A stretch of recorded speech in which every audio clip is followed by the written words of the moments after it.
What up, YouTube? Xavier Professor X back with another novel review, and this one's to that Robert Crais, That Hostage, and I'm giving this joint the green light, everyone.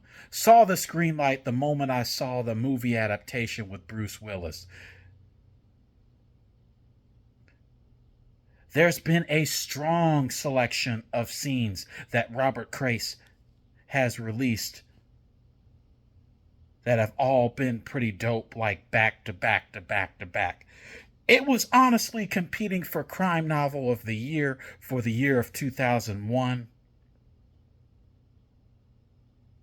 That's how good these scenes were that he dropped, you dig?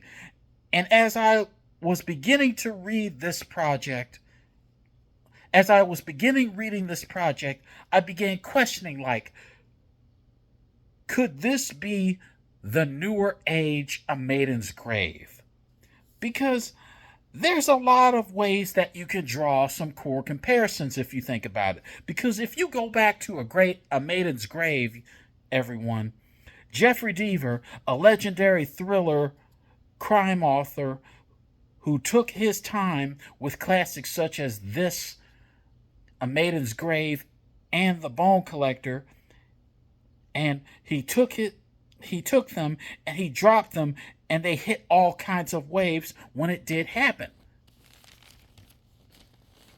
And then you look at Robert Crais.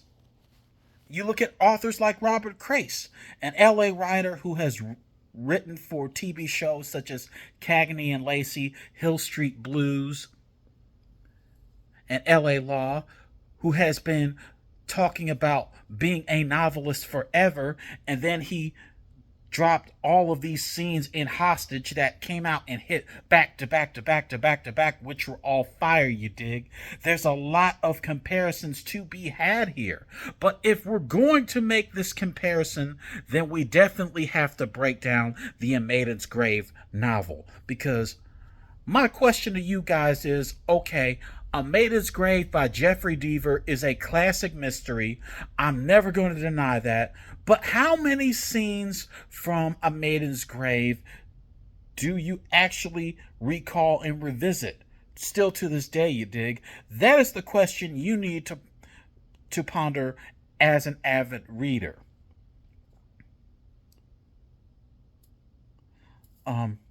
Yes. Now let's take a look at this Robert Crais Hostage novel. There's a whole bunch of scenes in the book that were pretty fire, you know. Like, to give you examples, some slight spoilers ahead. There's the scene where the three teenagers began to home invade the wealthy family. There you have the scene where the watchman abducts Tally's family as a slight twist. And then you have scenes where the teenagers find the bag of cash in the house of who they invaded. Those scenes were amazing, and he didn't actually even add the deleted scene that was from the movie adaptation that was deleted off the actual film, but it's okay. It definitely had room on this project. I'm not even mad at it. But those are three solid scenes. So that's three. So that, therefore, are three solid scenes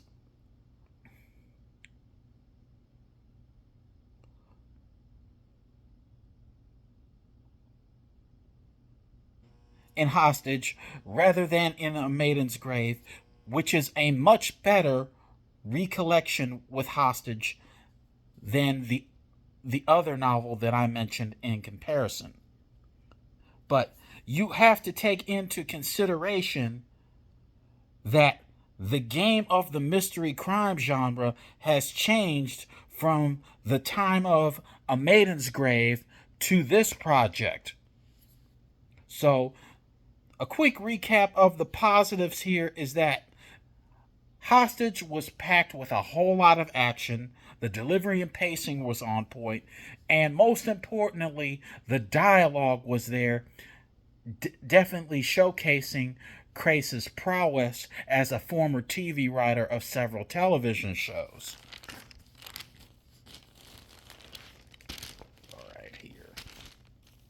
The negatives of Hostage, however, are is that the fact that Tally's personal life throughout the book came off a bit shallow through the story and didn't really drive the story whole and propel it. And along with that, some of the detection of the dialogue in certain scenes were a bit confusing, at least to me as a avid reader. And I had a hard time in certain scenes determining who was talking to who at some point.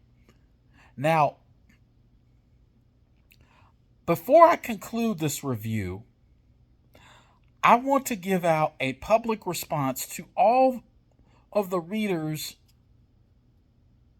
of Hostage who gave Hostage negative remarks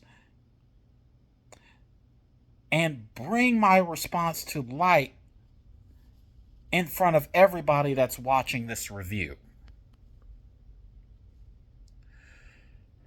My response is simply to all the negative naysayers of Hostage is simply this. To appreciate books like and mysteries like Hostage, you have to be able to tolerate stories that have weird elements in them.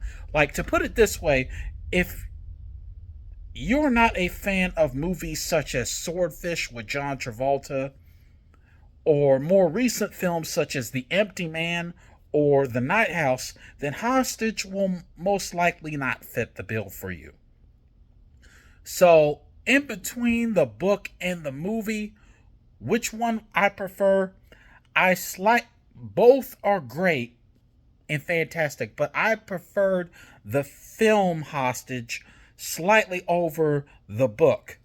And the reason for that is because I felt like Miramax made the necessary adjustments to the movie to make the story of the book, a little bit more entertaining and engaging. So overall, I loved Hostage, and I think that it definitely competes for one of my best reads of this year.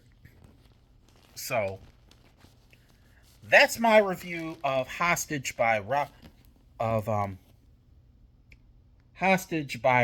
Crais. Have you read it? Do you like it, love it, hate it? Have you seen the movie with Bruce Willis? Let me know down in the comments section below of what your thoughts were so we can have a conversation about it. Please follow me on Facebook at Xavier Reynolds.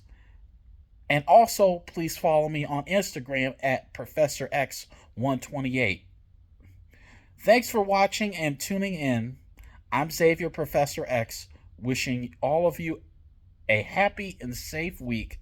Be safe, stay healthy, and I'll see you in the next book review.